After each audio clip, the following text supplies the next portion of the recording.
Bonjour ou bonsoir à tous mes frères et sœurs. J'espère que vous allez tous bien par la grâce de Dieu. Je viens pour pouvoir donner ma participation concernant la question qui nous était posée. Demander le sang de Jésus est-il biblique ou pas? Celles qui nous écoutons souvent à l'église, parmi les frères dans nos prières, en tout cas dans ma petite connaissance, demander et évoquer le sang de Jésus n'est pas biblique, car il n'y a pas un verset qui nous précise cela. Par contre, il y a des versets qui nous montrent, ils nous rappellent la place du sang de Jésus dans nos prières. Quelqu'un est en train de me dire, oh là là, qu'est-ce que tu es en train de dire, ma sœur? Éphésiens chapitre 1, verset 7, il nous dit ceci. En lui, nous avons la rédemption. Par son sang, le pardon des péchés, selon la richesse de sa grâce. En lui, qui Jésus, nous avons la rédemption. Oh, nous avons la rédemption. Oh, nous étions rachetés. La rédemption, c'est le rachat. Colossiens chapitre 1, verset 20 est allé encore plus loin. Il a voulu par Christ tout réconcilier avec lui-même, aussi bien ce qui est sur la terre, ce qui est dans les cieux, en faisant la paix à travers lui par son sang versé sur la croix. Dans ces versets, on peut déjà constater qu'en invoquant le nom de Jésus, le sang prend effet automatiquement. C'est pas Christ que le sang a coulé. C'est pas Christ que c'est la croix tout était accompli. C'est pas Christ que tout genou doit fléchir. C'est pas Christ, quelle que soit la maladie, quelles que soient les difficultés, quels que soient les soucis, quels que soient les déserts, les tempêtes que toi et moi nous puissions traverser, tu dois invoquer le nom de Jésus-Christ qui automatiquement le sang prend place. Philippiens chapitre 2, verset 8 nous dit ceci, à 10, à 11, pardon. Il s'humiliait lui-même en devenant obéissant jusqu'à la mort c'est la croix. Commencez bien à écouter mes frères et sœurs. 9. C'est pourquoi aussi Dieu l'a souverainement élevé, il lui a donné le nom qui est au-dessus de tout nom, afin qu'au nom de Jésus, tout genou fléchisse dans les cieux, sous la terre et sous la terre, et que toute langue confesse que Jésus est Seigneur à la gloire de Dieu le Père. C'est au nom de Jésus-Christ que tout doit fléchir. C'est ce nom-là que Dieu a élevé souverainement. On peut déjà commencer à comprendre qu'on ne peut pas demander le sang ou qu'on ne peut pas invoquer, mais on doit invoquer le nom de Jésus par lequel tout les pouvoirs étaient donnés, par lequel Dieu l'a élevé souverainement. Tout doit fléchir par le nom de Jésus. Lévitique chapitre 17, verset 11, la Bible nous dit, la vie est dans le sang. Le sang de Jésus est la clé qui ouvre les portes et qui nous a donné ou qui donne accès à toutes les personnes qui veulent s'approcher, qui veulent parler, qui veulent avoir une relation personnelle avec le Père sans l'intermédiaire des personnes. C'est pas Christ. C'est pas Christ, nous qui étions morts autrefois, même en tant vivant physiquement, mais spirituellement, on était des morts. Mais par Christ, on est revenu à la vie. Par le sang de Jésus-Christ, nous étions pardonnés de nos péchés. Nous étions sauvés.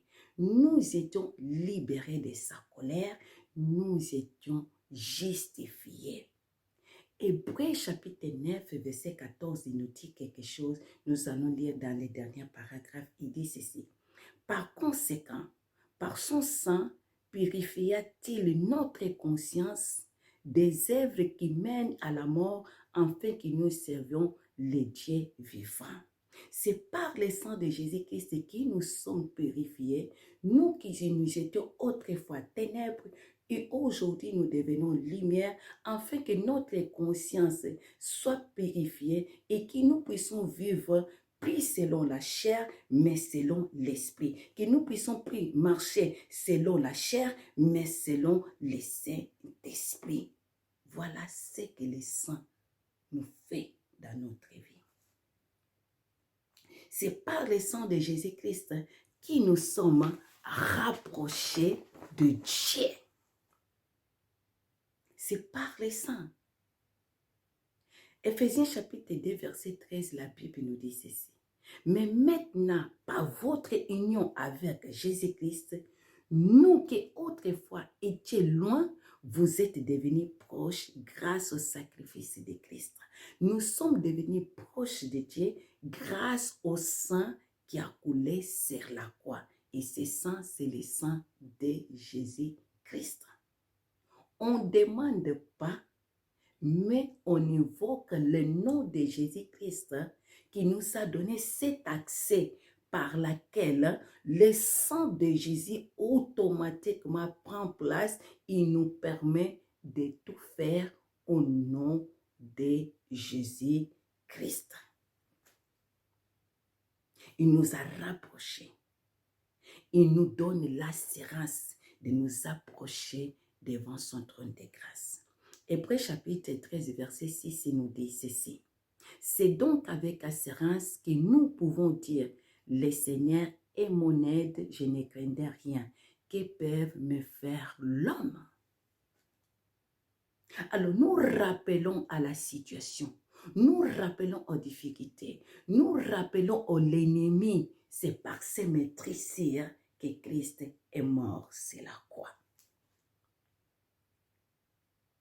Christ a tout payé par son sang. Voilà pourquoi Job a dit, mon Rédempteur est vivant, il s'élèvera toujours en dernier. C'est par la rédemption que nous étions rachetés. C'est par le sang de Jésus-Christ que nous sommes pardonnés.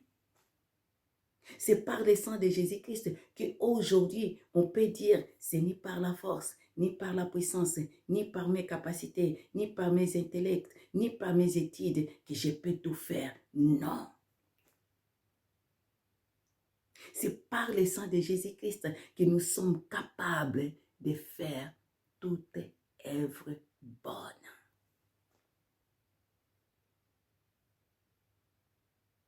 Dieu le Père a envoyé le Fils ici sur terre.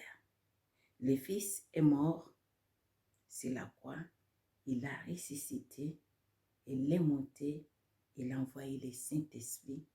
Et c'est par le Saint-Esprit qui nous a permis qu'aujourd'hui, toi et moi, nous puissions avoir cette communion, cette intimité avec Dieu.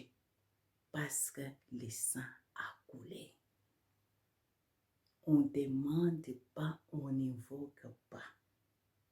Et si cela nous arrive, et si nous constatons cela au milieu de l'Église, au milieu des enfants de Dieu, c'est souvent par manque d'information et manque des enseignements. Mais une chose est vraie que la Bible nous recommande est de rappeler les saints. Rappel de ce que Jésus-Christ a fait sur la croix. Et pour terminer, nous allons lire dans le livre de Luc chapitre 22, verset 19, il nous dit ceci. Ensuite, il prit du pain et après avoir rendu grâce, il la rompit et leur donna en disant, ceci est mon corps qui est donné pour vous. Faites ceci en mémoire de moi. Faites ceci en rappel de moi. Faites ceci en se souvenir de moi. C'est un rappel, mais pas une demande, précisément. Alors, mes frères et sœurs, c'est l'épée que le Seigneur a pu déposer dans mon cœur concernant cette question.